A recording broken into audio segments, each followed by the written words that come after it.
Good morning student. आज हम पढ़ेंगे forms of business organization का नया type, joint stock company. A joint stock company is a voluntary association of people who contribute money to carry on business. हा एक अशा प्रकारचा business आहे ज्यामध्ये लोक स्वतःच्या स्वेच्छेने, स्वतःच्या संमतीने बिझनेस कॅरी करण्याकरता पैसा गुंतवतात. Let's see characteristics of this corporation. It is considered as a separate legal entity.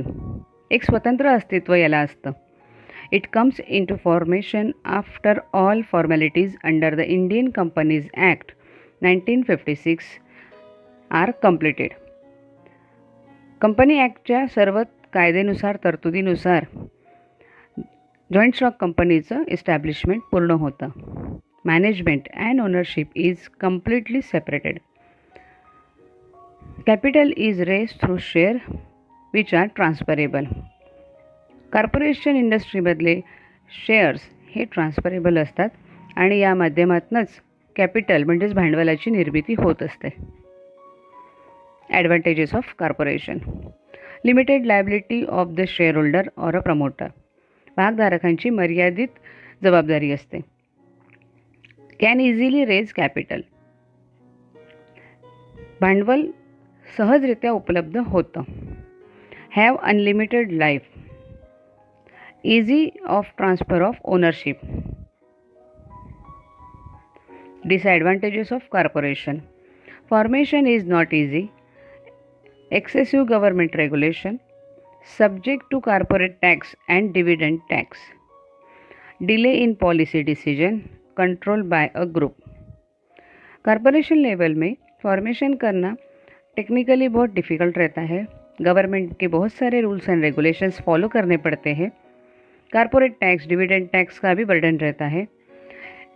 Decision लेने के लिए समय लग सकता है और मैनेजमेंट ऑपरेशन ये नंबर ऑफ पीपल से कंट्रोल किया जाता है. There are 2 types of corporation. Private company first. Closely held by a few people, minimum 2 and maximum 50 shareholders. Stock cannot be traded on exchange and private equity cannot be raised.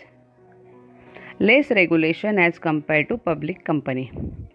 Private company में 2 से अधिक और 50 से कम share holder म्हणजे भागधारक समाविष्ट होऊ शकतात. इसमें stock या कोई भी प्राइवेट इक्विटी एक्सचेंज या ट्रेडिंग नहीं की जा सकती और इसमें as compare to public company rules and regulation कम रहते हैं. नेक्स्ट है public company. Stock are held by large number of people. Minimum 7 share holders and no limit for maximum. इसमें कम से कम 7 और मैक्सिमम अनलिमिटेड शेयर होल्डर रह सकते हैं. Can be listed on stock exchange and can go public. Stock exchange हो सकता है. Have a follow many laws with regards to the board composition and AGM. Public कंपनीला सुद्धा गव्हर्नमेंटचे रूल्स रेग्युलेशन फॉलो करावे लागतात आणि AGMचे रूल्स रेग्युलेशन, ॲन्युअल जनरल मीटिंगचे रूल्स रेग्युलेशन आणि वेळोवेळी होणारे बदल, अमेंडमेंट्स ह्याची सुद्धा दखल घ्यावी लागते. याला सुद्धा फॉलो करावं लागतं. Next form of partnership firm is cooperative society. It is also a voluntary association of people or business to achieve an economic goal with a social perceptive. Cooperative society एक असं वॉलंटरी असोसिएशन आहे जिथे लोक स्वतःच्या इच्छेने economic गोल एक social पर्पजने achieve करण्यासाठी एकत्रित येतात. कॅरेक्टरिस्टिक्स बघूया. हे एक व्हॉलेंटरीली असोसिएशन आहे. यामध्ये मिनिमम मेंबरशिप जी लागते ती 10 आणि मॅक्सिममला लिमिट नाही, पण कमीत कमी 10 मेंबर असणे अनिवार्य आहे. Registration of cooperative must be under the cooperative society act. या कोऑपरेटिव्ह सोसायटीचं रजिस्ट्रेशन हे कोऑपरेटिव्ह सोसायटी ॲक्ट अंतर्गत करणे अनिवार्य असतं. After the registration, it enjoys certain privilege of joint stock company. Advantages of cooperative.